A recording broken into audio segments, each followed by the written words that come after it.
Hello and welcome to NHK Newsline. I'm Keiko Kitagawa in Tokyo. The U.S. is ramping up pressure on Iran. President Donald Trump has slapped fresh sanctions on Tehran over its disputed nuclear program. Secretary of State Mike Pompeo announced the move on Monday.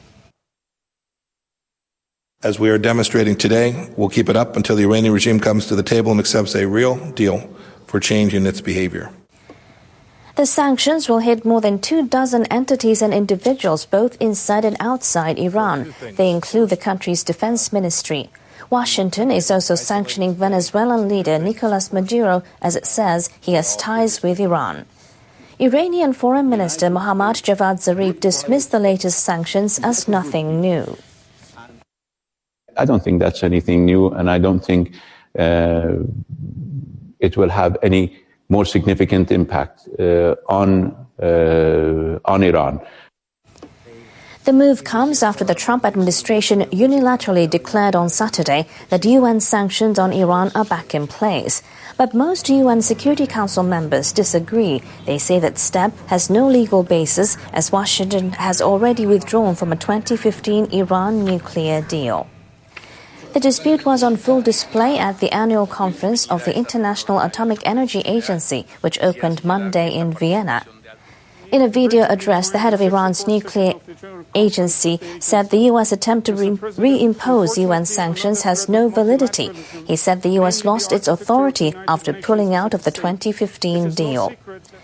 The U.S. Energy Secretary Dan Brouillette called Iran the world's largest state sponsor of terrorism. He said Tehran has a history of not providing full cooperation with the IAEA.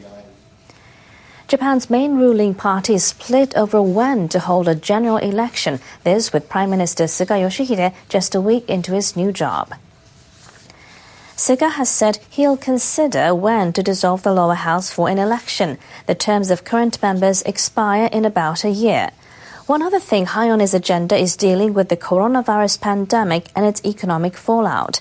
Some Liberal Democratic Party lawmakers say he isn't likely to dissolve parliament early. That's because he's already picked his cabinet to deal with the country's challenges.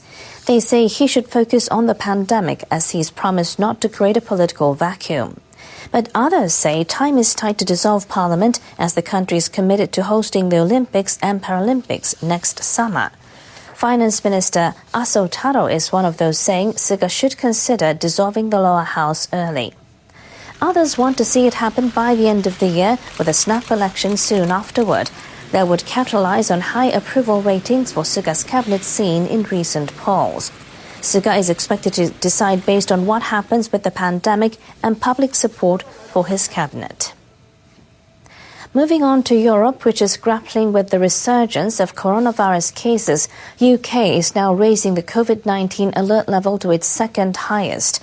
This comes after government officials warned without further action, cases could explode.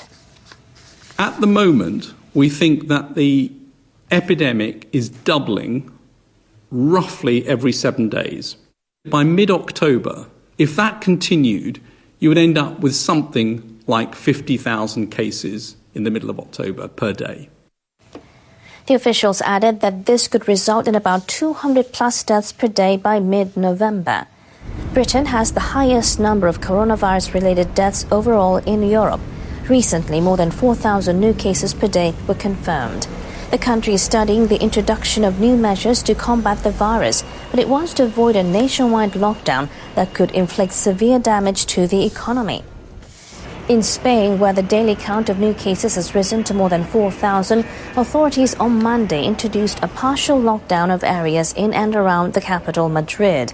Police set up about 60 checkpoints on roads into the areas, requiring people to show a permit before entering or leaving.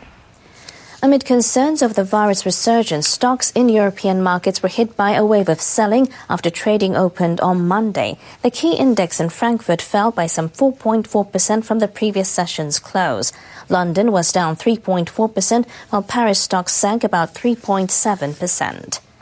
Following the drops in the European market, the benchmark Dow Jones Industrial Average also tumbled on Monday. It ended at 27,147, down 509 points from last week's close.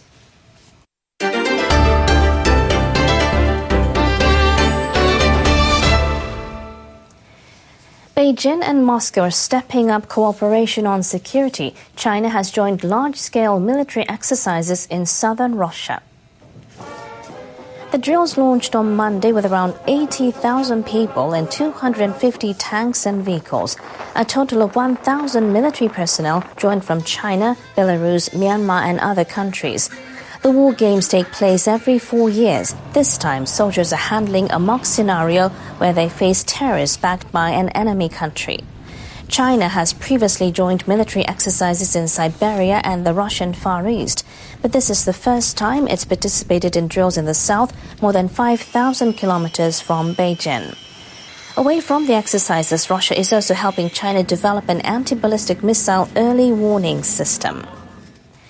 China says it will take countermeasures against the United States for visits by high-ranking American officials to Taiwan.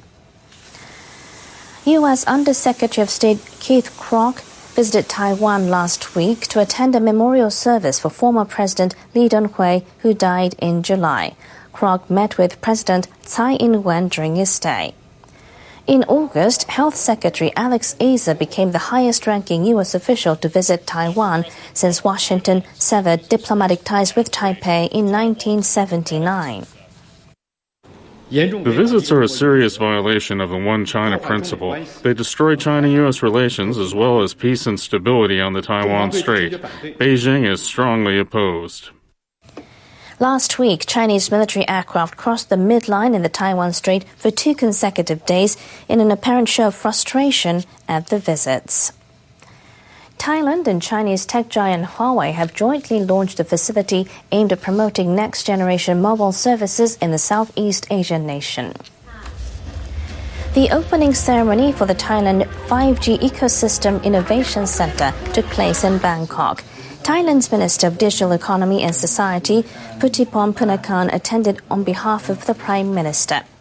The facility has equipment to test products as well as booths where visitors can get a sense of how 5G services will work.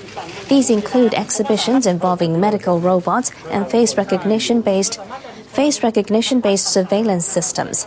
Huawei reportedly committed about $15 million to the joint project and is sending engineers to Thailand to help train personnel. The United States has been pushing other countries to refrain from using Huawei products, citing security concerns. Despite the warning, the Chinese company has been increasing its presence in Southeast Asia. Thailand is open to cooperating with any country. The government is working for the interests of the country. Putipon stressed the Thai government's intention to further cooperate with Huawei. And those were the stories for this hour.